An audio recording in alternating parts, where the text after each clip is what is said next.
Yeah, definitely. It's interesting how you say how about like a lot of people don't feel that feel that sense of pride.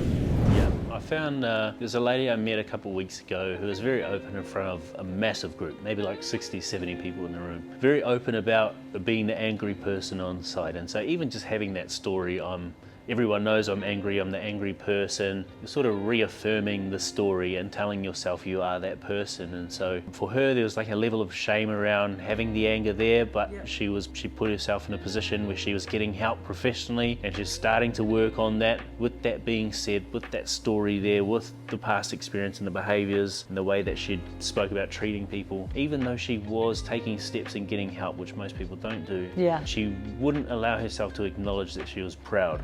And it's like, you've got to understand that you've grown up a certain way, believing that, anger or seeing anger as the response, but then believing that anger is unstable. And so because you have anger as a response, but you see it as unstable, you then shame yourself for actually getting angry. So you're not just angry, you're angry and shameful, which then makes you angry again. And so it's like, okay, how can you give yourself permission to actually see the steps that you're taking and be proud of those little micro actions along the way, because over time those will lump up and that story will subside. And I think that's something that people don't do enough of, is when they are taking action, acknowledging that they are, and acknowledging that they're bucking the curve, bucking the trend, and in a lot of cases, like breaking a cycle that's been passed down. Yeah, definitely. It's interesting how you say how about like a lot of people don't feel that feel that sense of pride, and often too when we are doing work on things, we're having these incremental changes, so we don't actually always realise the benefits as it's going along. So it's really important to take a few moments just to sort of cast back and sort of have those markers on the way to go, oh, actually, I am really doing well with this, because it's so easy just to go, oh, I'm doing that now, and move on, and not stop and think about how much progress you've actually made. That's exactly what the psychologist gives me.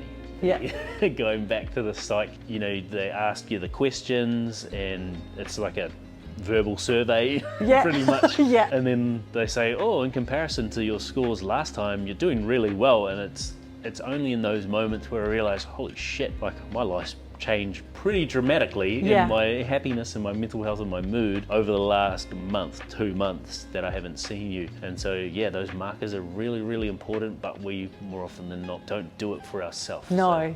So that's where a psych comes in, or someone outside of yourself who can give you the loving slap and say, hey, how about you stop being so hard on yourself and actually acknowledge the good you've done. The good you've done, yeah, definitely. It's interesting, I find much the same with my psych as well, my monthly check-ins, and just using them as obviously if things come up that you can talk about as well, but it's also having that marker of, wow, sort of there's been quite a bit of progress, because we do a lot of work, sort of throughout in that space between visits. So it's awesome.